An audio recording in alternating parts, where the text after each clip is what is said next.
Andre Drummond has signed with the Los Angeles Lakers after securing a buyout from the Cleveland Cavaliers and clearing waivers, the Lakers announced on Sunday.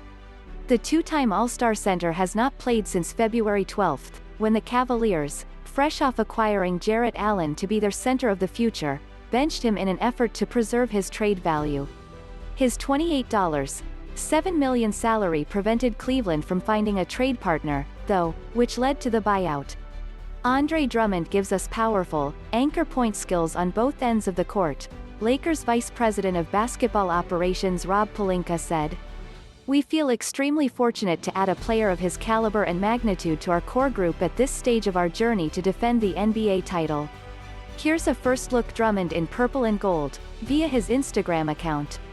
This doesn't come as a surprise as the Lakers have been linked to the big man for some time now after Cleveland decided to shut him down until they either traded him or bought him out of his contract. Several of the Lakers players have been trying to recruit Drummond to sign with Los Angeles, selling him on playing for a defending championship team that is capable of getting there again this season. Drummond going to the Lakers has been rumored for quite some time, but it's a bit strange when you really break down his place on the roster. Anthony Davis is going to play quite a few center minutes in the postseason. Marc Gasol has limitations, but it's worth noting that the five-man starting lineup featuring him, Davis, LeBron James, Dennis Schroeder and Kentavious Caldwell-Pope was outscoring opponents by 13.9 points per 100 possessions before injuries broke it apart.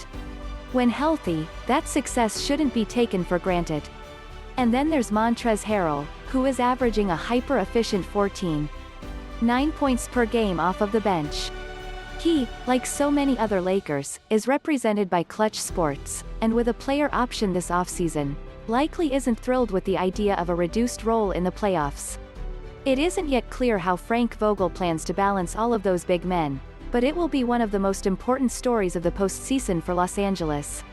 But the Lakers have clearly missed the athleticism JaVale McGee and Dwight Howard brought to the center position last season. Gasol is largely a stretch five this season, and Harrell, only 6'8", just doesn't have the size to do the things that McGee and Howard did. That has meant fewer lobs in the pick and roll and slightly worse rim protection. In theory, Drummond can provide those things if he buys into his role. Howard did last season, and it won him his first championship, but he was 34 and nearly out of the league when the Lakers gave him a lifeline. Drummond is 27 and seeking a new deal this offseason. His mentality will determine how successful he is in Los Angeles.